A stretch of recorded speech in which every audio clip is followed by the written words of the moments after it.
Good evening and welcome to this episode of Biz First in Focus here on TV1. I'm your host this evening, Shaheen Jurangpati, and today on the program we are going to talk about the aviation and airline industry, what it entails and what are the pros and cons, what can be done, what it entails. It's a vast and global industry in the world rather.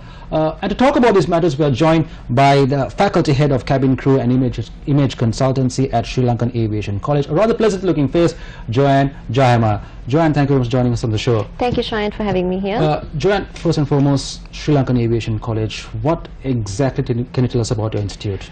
Well, I represent Sri Lankan Aviation College, which is the training arm of Sri Lankan Airlines, which is the national carrier of Sri Lanka. What we actually do is we train students, mostly internal and external parties as well, and we cater to a different audience in Sri Lanka and also abroad as well, and we train individuals and make them become aviation professionals. That's what we do. Joanne, when we talk about aviation, first thing, for example, if a kid tells you I want to be in the aviation industry, the first thing that comes to mind is cabin crew, and they'll ask you, why do you want to be a cabin crew? But then that is not exactly what you do, is it? Not exactly. See, all these years, Shine, people think that it is these stereotypical jobs. When it comes to aviation, people think it is just becoming a cabin crew member, a pilot or an engineer, but there are so many other job opportunities that are there, because if you take some stats, there are 2.8 billion passengers who actually travel in all sorts of airline services.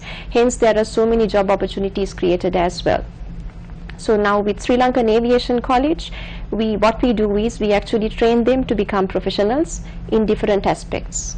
For an example, we have different courses for engineering, not only that but for travel and tourism, for cargo and cabin crew, and even things like soft skills such as grooming and etiquette and image consultancy as well. So that's what we do. Sri Lankan Airlines, like we spoke before, is a massive institute. So, and it being the national carrier of Sri Lanka as well, and your institute being responsible for providing the personnel required for it. So, how do you correspond with Sri Lankan Airlines and the government of Sri Lanka in providing supplying or providing the correct person for the jobs that are required? Well, we do not actually cater only for Sri Lanka per se, but we are looking at a wider portfolio where we have most of our students working in other Middle Eastern airlines as well, because we have gotten approval from Civil Aviation Authority of not only Sri Lanka but of the Maldives and of Pakistan as well. So we not only correspond to a Sri Lankan market but to an international standard as well. What is your national contribution for Sri Lankan aviation, for the Sri Lankan aviation sector? Well, the national contribution per se, I would say, having all our students trained in different aspects. So we are not only looking at aviation professionals, but we look at the attitudes, the skills and the right sets of values incorporated to our students as well. For an example, we not only look at technicality but of the soft skills as well. So that's what we do. Joanne, let's talk about the different job opportunities that are available. Right now, government statistics have also indicated that the unemployment rate is not as high, but it is remaining stagnant at a relatively high level. So, as an institute that does provide training for personnel for very skilled jobs, how are you assisting in this process? How are you assisting in this process of providing jobs for the youth? Well, the basic training that we get not only encompasses for you to work in the aviation, but for you to be able to work in different sorts of organization as well. So what we usually do is, with all the training that we offer, you can use the training or the acquired knowledge that you have to be used in other corporate entities as well. When it comes to job opportunities, yes, we do. Whenever Sri Lankan Airlines is recruiting, we give priority to our students. There are internationally renowned airlines which operate to Sri Lanka and from Sri Lanka as well. So what is the benchmark as your institution that you aim to reach of the leading global airlines in the world? Well, Sri Lankan Airlines per se, our vision is to become the most preferred airline in South Asia. So our benchmark is a benchmark that we have set for ourselves. So we actually benchmark against ourselves. So we want to be better than what we were yesterday. So that's what we have, and we have different accreditations as well. We are the approved authorized training center in the South Asia region of IATA, that is International Air Transport Association, and also we are the regional training partner of IATA as well. Plus we have gotten the certification of ISO as well, and we are the only training institute in the South Asian region to have EASA, which stands for European Aviation Safety Agency, of Part 147 for aircraft maintenance. So that is a great accolade that you can have, and hence we have foreign students coming into Sri Lanka from Oman to Pakistan, India, Maldives. Joanne, when you like we've been constantly speaking about ever since the program started, when you mean aviation, does it necessarily mean you have to work in and around an aircraft, or does it entail something else? Well, now say for an example, if you take travel and tourism, or even cargo, or even if you take becoming a cabin crew, or developing your skills in soft skills, no, not necessarily, but the knowledge that you gain can be incorporated anywhere. We also spoke about now Sri Lanka sometimes lacks skilled labor in terms of engineers and so on and so forth. It's a common practice here in Sri Lanka. The moment you finish your tertiary education, the #1 priority is to leave the country and gain education there. So how do you plan on retaining such skilled labor in Sri Lanka? Because obviously Sri Lanka does need such kind of labor, rather than getting foreign employees to come and work in Sri Lanka. So we have actually introduced a bachelor's as well from we are collaborating with the Kotalawala Defence University, and also we offered a bachelor's from Kingston University of United Kingdom as well. So students can actually enroll themselves and be a part of tertiary education in Sri Lanka itself rather than going abroad. So Joanne, obviously there has to be a mix of cultures when you're training, because obviously students come from all over the country, and as you said, from around the world as well. So how do you all face and how do you all deal with the cultural differences and traditional differences among each student?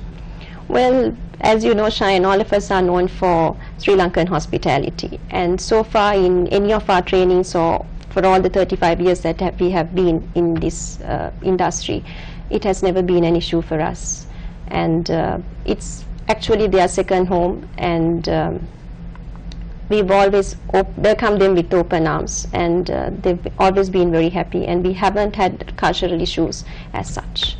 How is the acceptance like in terms, for example, any degree you do, we always say if it's a London degree, we're all okay with it. So in terms of training provided by you, how is the acceptance internationally? We are accredited from IATA, which is International Air Transport Association, and we are the authorized training center. So whatever courses that are followed at Sri Lankan Aviation College, the qualification is given through Montreal, that is IATA itself. So the certification is from IATA. So IATA is accepted worldwide. So that is the kind of benchmark or level that we have at Sri Lankan Aviation College. Alright, thank you, Ms. Joanne. Hold that thought. We have to cross over for a short commercial break. You're watching Biz First in Focus, and we are in discussion with Joanne Jayamha, the faculty head of Cabin Crew and Image Consultancy at Sri Lankan Aviation College. Stay with us. We'll be right back.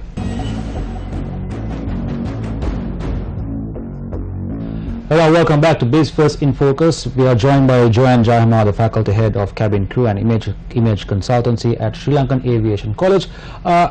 Joanne, another very interesting and very critical part of any employment opportunity is the fact of female representation. Even in the recent local government election, there were promises to bring a 25% representation of females, or women rather, into Sri Lankan politics.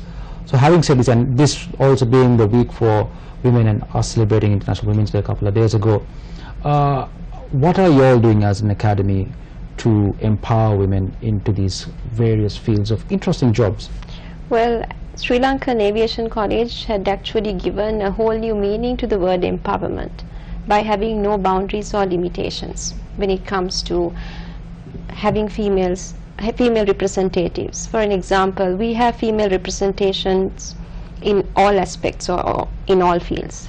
For an example, we have pilots, we have engineers, we have aircraft maintenance personnel, technicians, to all of that. So there is actually no gender biasness when it comes to aviation, especially Sri Lankan Aviation College or Sri Lankan Airlines.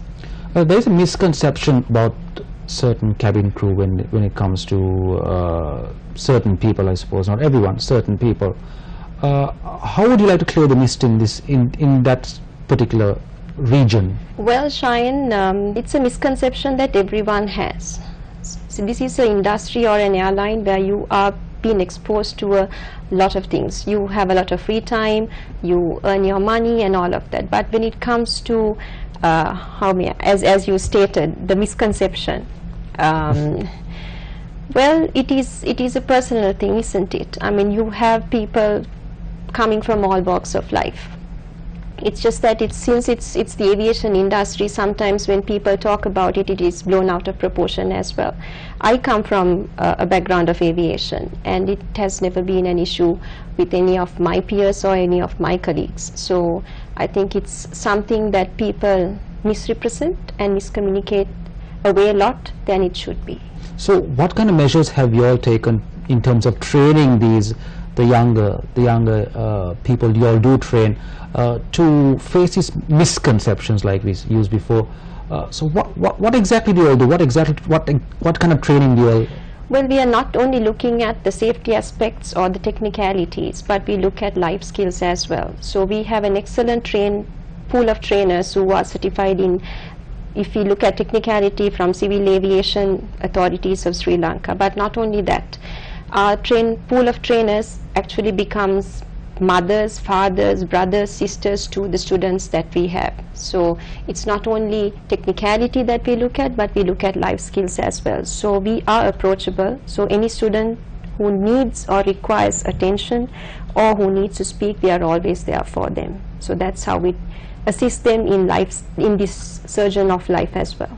Let's talk about a hypothetical situation, Joanne. For example, if you're a pilot, you know you're going somewhere in terms of career. If you're an engineer, you can proceed ahead. Similarly, for a person serving as cabin crew, for example, because like we said at the beginning of the program, that's exactly what comes to a person's mind when you talk about aviation. So what is the next step for a person who has been serving in cabin crew for, say, X number of years? Well, you can go in the ladder in the lines of in-flight as well, from a cabin service supervisor to an in-flight service manager or a purser. That's what we call cabin managers. Or else you can, maybe after a certain time, if you do not want to pursue your career in-flight, you can even join the department. Or else we have all our cabin crew members, I being a cabin crew myself, we've joined different departments, and we've followed different lines of education, or we've ascertained certain academic qualifications as well. So you can use that and go ahead. There are so many people who are cabin crew, and it gives an immense, how may I say, an exposure, and the way you look into certain situations is much different when you have that exposure. In terms of training personnel for very important jobs, how will you think Sri Lanka stands at the moment across the globe compared to the other leading airlines in the world? Well, we have the state-of-the-art training facilities as well. More than that, apart from technicality, I think we are way ahead as well. And sometimes, now, say a simple thing like having hospitality. Now, since you were asking me in the lines of cabin crew, we have a natural born tendency of having hospitality in us. So in some airlines you really need to train the personnel or the individuals to smile, but this comes to us naturally. So training is quite easy, I must say, and it has become part and parcel of all our lives. Obviously there can be situations in an aircraft. In the event, what kind of training have you all given to the students to face such situations? Well, you are being trained on different aspects of safety, security, and DG, that is dangerous goods procedures as well. So you are being trained by civil aviation approved instructors. So as you know, in case of an emergency, you're supposed to evacuate an aircraft within 90 seconds, and that's not a lot of time, and you need to fight a fire on an Airbus within 72 seconds. So all our crew members, our pilots, and even across our staff, they are being trained on safety measures and things like that, especially the ones who are in the operational areas. Again, I need to repeat this question again. Once you've passed a student and he or she gets on a flight, again, there can be a difference of culture there as well. I'm speaking about the passenger and cabin crew relation there. Again, there can be difference of culture there again. So how do you cover that bridge? How do you close that gap between the passenger and cabin crew in terms of cultural differences? Well, I think hospitality comes to us naturally, Shine, so it has never been an issue. Of course, you have certain issues or situations taking place in aircrafts or outside or in the airport or wherever, but then we have given the confidence, and we have a management who would actually stand by the people who would face, or the operational staff, to face such situations, and they are very confident to be there. Well, Joanne, we're going for another short commercial break. Keep watching Biz First in Focus. I'm Shahan Jurampati, and we're joined by Joanne Jayamaha, the faculty head of cabin crew and image consultancy at Sri Lankan Aviation College. Stay with us. We'll be right back. Hello, welcome back. You're watching Biz First in Focus here on TV1 with me, Shahan Jurampati. And we're joined today by Joanne Jayamaha, the faculty head of cabin crew and image consultancy at Sri Lankan Aviation College. I was talking to Joanne about the wide variety in the field of aviation, what it entails and what can be done and what more can be achieved. Joanne, speaking about what more can be achieved, every generation that comes in has something new to bring to the table, right? Technology is fast expanding like no one's business. So having all of these expansions and developments around the world in society, and you as an agent, as an academy that provides training for people to face these challenges, what kind of challenges are you all facing in the process? Well, we have a state-of-the-art training facility. So what we do is there's a lot of practicality and all of that happening now. If you can remember, Shayan, when we were young, we used a whole different way of learning, or even teaching for that matter. So in the yesteryears, what we followed was something called pedagogy, where a teacher comes in front of a class and then talks, and you can't even ask a question from them at times. But nowadays what we use is something called andragogy, which is a learner-centered education. So there is a lot of different practicalities that is being brought into the table as well. So a student not only learns visually or through auditory, so they need to have a kinesthetic feel as well. So hence we have introduced different sorts of practical experiences as well. Now, for a simple example, for cabin crew, we do train all our students to come down a slide. So within a couple of seconds you should be able to evacuate an aircraft, and they are being given an experience in the water which is known as a water evacuation or a ditching, even an experience of fighting a fire within stipulated timelines. So, and Sri Lankan Aviation College is the only academy in the region of South Asia to be able to give the on-the-job training in their national carrier itself. For example, for all engineering students, we do have an on-the-job training facility, so that they are being exposed to the line, the base and the workshops, and even for airport service handling agents as well. So they have an immense experience, or they would get an exposure in the Bandaranaike International Airport itself when they follow our training programs. So how long does the training program last, Joanne? Well, airport service training would last for around 3 months, and engineering depends on the category that you follow through. Joanne, it's a known fact that, for example, in careers like becoming a doctor, an architect, it takes a long time to gain the correct requirement or qualification to actually practice. For example, to become a doctor, you need at least 10 to 15 years of practice, and an architect also need to study for at least 10 years. So in the field of becoming a pilot, which carries about over 250 passengers from one country to another across the ocean. What kind of what's the duration of these training periods like? Well, at Sri Lankan Aviation College, we do not have any training courses for pilots, but it is mainly for aviation professionals and engineers. Also, Joanne, let's talk about the field of cabin crew again. Cabin crew have always tend to get undermined in terms of job professionalism. And this obviously causes a sense of hesitation among the younger generations to join such fields of employment. So what measures are you taking to attract these young people back to this sector? Well, cabin crew is a highly romanticized word. People think that it's about, you know, looking pretty or getting prepared and getting on an aircraft, but it is actually not. It takes a lot of hard work to become a cabin crew. People only see the outside, only the service part of it, but when it comes to safety, there is strenuous training which actually takes place. As I was talking about earlier, can you even imagine to evacuate around 700 passengers within 90 seconds using half of the door exits? So that takes a lot of integrity, a lot of hard work, and a lot of knowledge when it comes to safety aspects of it as well. So what is the contribution your academy intends to make to the national economy of the country through training personnel? Well, we do provide training solutions, and it has not only limited to Sri Lanka.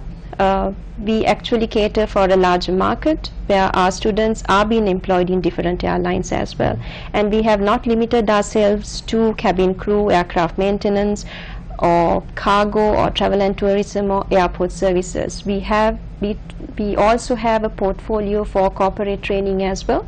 So we do train personnels and even youngsters who have just finished their O-levels or A-levels, or who are just about to take a job, how to go into these different job portfolios, and we do their trainings as well.